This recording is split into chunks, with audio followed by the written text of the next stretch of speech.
রাধে রাধে ভক্তগণ, আজকে আমি বলবো কলিযুগের উৎপত্তি। মাঘ মাসে পূর্ণিমা তিথিতে শুক্রবারে কলিযুগের উৎপত্তি হয়েছে। তৎপরিমাণ রয়েছে 4,32,000 বছর। তত্রং পুণ্যম ইদং পাপং ত্রিপাদাং। অবতার রয়েছে সত্য সন্ধি সময়ে কল্কি ভবিষ্যতি।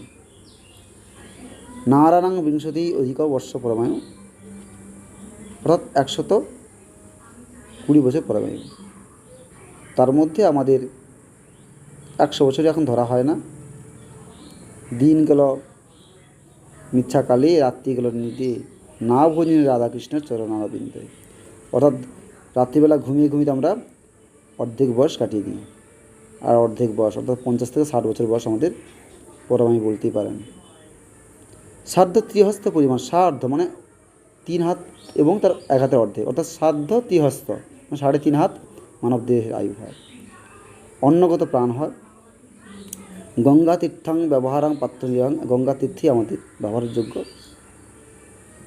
এবং ব্যবহার যে পাত্র সেগুলো নাস্তি, সেগুলো গ্রহণযোগ্য নয়। লোহার পাত্র, স্টিল, অ্যালুমিনিয়াম এগুলো আমরা ব্যবহার করছি।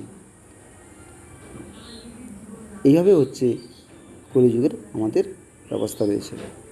এছাড়াও কলিযুগের একমাত্র মুক্তির পথ হচ্ছে হরের নাম, হরের নাম, হরের নাম কেবলম কলৌ নাস্তেব্য নাস্তেব্য গতিরন্যথা। কলিযুগের একমাত্র পথ হরিরাম সংকীর্তন মহানাম। হরে কৃষ্ণ কৃষ্ণ কৃষ্ণ হরে হরে, হরে রাম রাম রাম হরে হরে। জয় রাধে রাধে শ্যাম। যদি আমার ভিডিও আপনাদের ভালো লাগে, নিশ্চয়ই আপনারা সাবস্ক্রাইব করবেন, ফলো করবেন, লাইক করবেন, কমেন্ট করবেন এবং শেয়ার করবেন।